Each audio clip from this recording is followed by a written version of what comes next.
I'm Alicia. I'm Ashton. I'm Guy.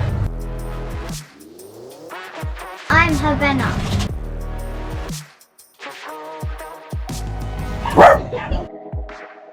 And we are essentially wild.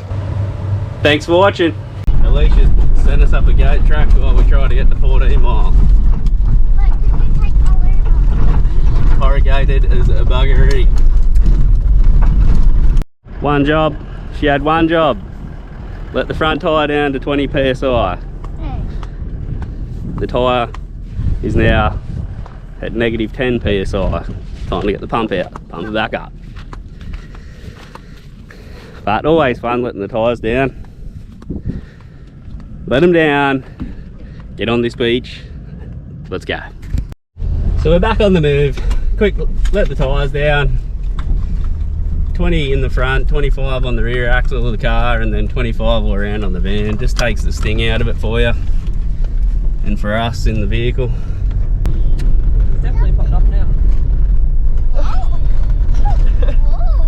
Malou's farted. He's not happy. He's normally strapped into his harness in between the kids there, but the travelling, He's a big sore. the Pilbara Special doesn't like the boat and definitely doesn't like corrugations. Where's the water? The water's just up here. We're trying hard to get him not to vomit before we get there. Where's the water? It's not looking promising.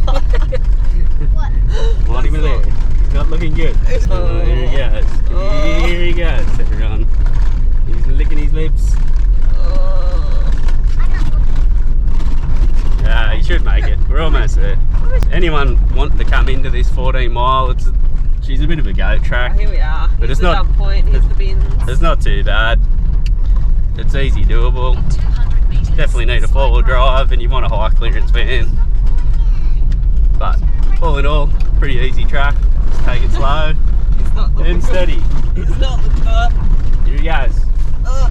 Oh, there it is. The big fellow's bar. No. The travelling special is barfed all through the car. Here he goes again. Oh, it's going. It's going. Oh, there he goes. There goes his brekkie. 400 metres, turn right. What lesson have you learnt there, Leash? Yeah, well, I forgot about travelling this morning at 6 o'clock this morning when I fed him. Here we go, right. Where do we Yes, go? here. Where though? There's no track. Oh, well, maybe keep going straight. I don't know. Oh, it's all over my dress. Quick, take him for a second. No, I don't want him, no. It's chaos in the car. It's chaos in the car. We are here, folks. Have a look at this. Go what? That sand is down there. Look how clear that water is. We're here. Old cranky head telling me to hurry up. Look at that. Tinny's coming off. We are going out there, baby. Chasing the biggins. And the Pilbara Special's come good. He's got over his sickness. All set up. Cooking some bacon and eggs. Bit of a late brekkie. But one thing we did invest in while we're in Karratha is Starlink. The almighty Starlink. So it's up. I don't know if you can see it. You might be able to see it up there. There's 2 up there. So I set it up on, just go through that roof hatch, sit up on the roof, and she's solid as a rock, and then just run the lead down and come through the window. But we're at 14 mile where you get absolutely no service whatsoever, and we've got full internet service, streaming videos, all that sort of stuff. Kids can play their tablets, and it was $450 to buy that a special on, so it was $450 for the dish and that, and then it's 100 and what is it, Leisha? 100 and what? 173 or something. $173 a month for unlimited data. And then our phone plans we also reduce right down to like $15 a month or something, so Yeah. kind of evens out. And then we're only really going to use Starlink while we're in these remote spots, probably for 3 months, and then we won't use it again. You just pause it, and then you've got it like for when we travel again and we're in remote spots. We can we got it. unpause it, or you can use it at your house too. Because sometimes the plans a comparable, like it's cheaper for a house plan Yeah. compared to the RV plan, and then you still got it to be able to take it on the road as well. So definitely, if you want to come and do, or if you've never been to WA, when it comes to like the East Coast and WA, it is chalk and cheese. They're so far behind the 8 ball when it comes to phone service and that sort of stuff over here on the West Coast. I reckon it's a solid investment. I wish we got it from the word go. But the other thing is too that like it's, you know, it's good to not have phone service sometimes, but it's just when you're in these remote parts, basically from the top end of Queensland, from the moment we left there all the way through to pretty well here, most of it's no service. You know, it's so hit and miss, and it does just become frustrating. You can't just do certain things like transfer money or you know, book accommodation, make a phone call, like even for safety and security purposes it's good. But like we don't intend on having the kids on their tablets and stuff all the time when we're places like this, but it's nice in the afternoon after the at night time. It's good when you're laying in bed and you just want to stream a movie or something in a place like this where you normally can't do it, you can. So I reckon they're a solid investment. And even if you've got the days like when we were in what's it called, North Victoria and South Victoria, we were there for 12 nights and we only had 2 days of nice weather, the rest of it was just windy and crap. So like to have the service to be able to look at the wind forecast and the weather forecast, to have the service to keep everyone entertained during the day rather than twiddling your thumbs because it was going, it was a bit crap. So just times like that, it really will help. Yeah, so all in all, I reckon it's a sound investment. We've got it there now, and like Alicia said, there's no locking contract or anything. You can plan it whenever, you can pause it whenever you want, and then resume it whenever you want. So yeah, and we're in a spot now that's completely no phone service, and it's working like a charm. So well worth it. So one thing we did forget to mention just then with Starlink is you need 240 mains power when you're off grid. Now I'll show you, we've got a system in our car, I'll show you that in a second. It was super simple to set up. If you want to learn how or know how, just leave a comment. I can show you a video on how to do it, like on how I done it. It's super basic, but you don't even have to go to that extent. So our setup costs under $1,500, and then we can, like with that, we can run the coffee machine and stuff like that. But if you don't want to go to that extent, if you've got a 12-volt socket in your caravan, you can get on Amazon or eBay and you can get a 300-watt inverter that plugs straight into your 12-volt socket, and then you can plug the modem into that. They draw bugger all power. Like we have ours going, we've got a 100 amp hour battery in the car that it runs off, and we leave it on all the time, and like we haven't run the battery flat yet. So super simple to do. But I'll leave a picture. I'll show you some pictures now. I'll put them up on the screen for you to have a look at, and we can leave some links in the description of the video for those inverters. We're in no way associated with Starlink or any product, but I reckon it's awesome. Yeah, sound investment.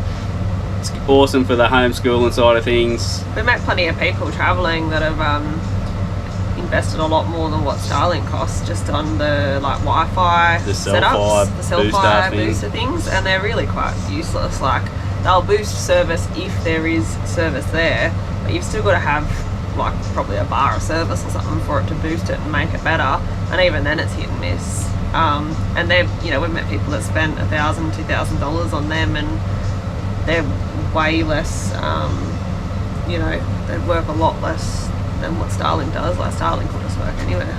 Yeah, and then like just there's so many good reasons. Like we're not the type to just plug shit for the sake of it. We're just putting this out there to other families that are going to travel Australia. If you're thinking about doing it, or you are already doing it, I reckon invest in one, especially if you're coming to the West Coast. The service is crapola over here. You get service nowhere. Northern Territory as well, though. Northern Territory is crap. Right through the middle, really. Yeah, so a lot of places the service is just absolutely rubbish, and this thing just makes life so much easier for homeschooling, security side of things, like Alicia mentioned just then. Like the security side, like the other day we got bogged on a beach, and luckily we could get out. But if we couldn't, we could put that up. You can use that to make a phone call in Messenger to family and say, this is where we are, can you ring someone and tell them to come and help us. Like, you can still be in touch with the outside world through that way. So strongly suggest, if you're traveling Oz, I would recommend getting one. Definitely. Like we said, $450 to buy everything you need. I'm pretty sure the deal's still going, and then it's like $180 a month. It's well worth it, especially if you're going to travel full time, and if you're working, like you want to work remotely on the road, or you've got kids you're homeschooling. Yeah, you definitely need it. God, our setup's pretty simple. We've got a 1500 watt King's inverter just there in the back. I wired all this up myself. So we've got the King's inverter, and then I'll show you this. There's just 100. The dearest part was the battery, lithium battery, 100 amp hour. Tech lithium battery, and then just a red arc core DC charger. So the charger is a 40 amp charger. I set all this up myself. I'm not an auto electrician or anything like that. It's super simple, and it was under $1,500. So easy way to have portable power. And that setup there runs our coffee machine, and then Starlink's on the whole time. I've arrived at my destination. She's a bit rocky and rolly out here today. Ashton didn't want to come, which was a good thing, because I didn't really want him to come. It's probably looks pretty calm in the camera, but it's really not that calm out here today. Just come out to this mark, gonna have a couple of quick drops and troll some lures in before the wind picks up too much, and that'll be it for the fishing today. But anyhow, let's get into it. First drop. It's about 50 metres here, so have to let a little bit of line out.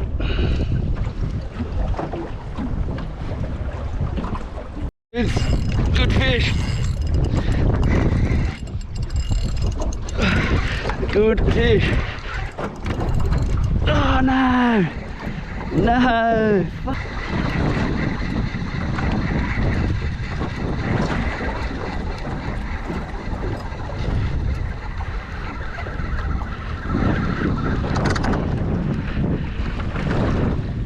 Oh, straighten the hook out. Straighten the bottom hook out, look at that.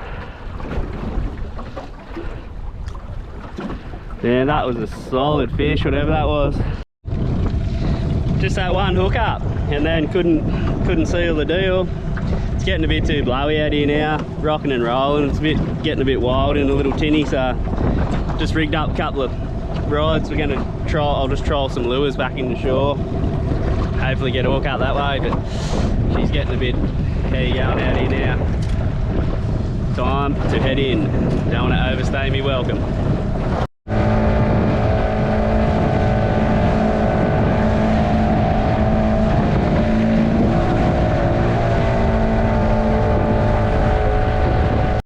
Ashton's had way more success than I did out on the water. Couple of big ghost crabs, look at them suckers. There's more. Alright, it'll get him right on the snozzer. I'll let him go. Ready? Where's my lure? Go. Follow him out. He's coming. There. Oh, quick, hold him. Let's get him. Go, crab, go! Oh, no, you're gonna get bitten, mate. Not a bad way to kill the arvo. Check this out. Wicked sunset. Couple of rods out. As good as it gets. Taco or burrito on the beach. You beauty.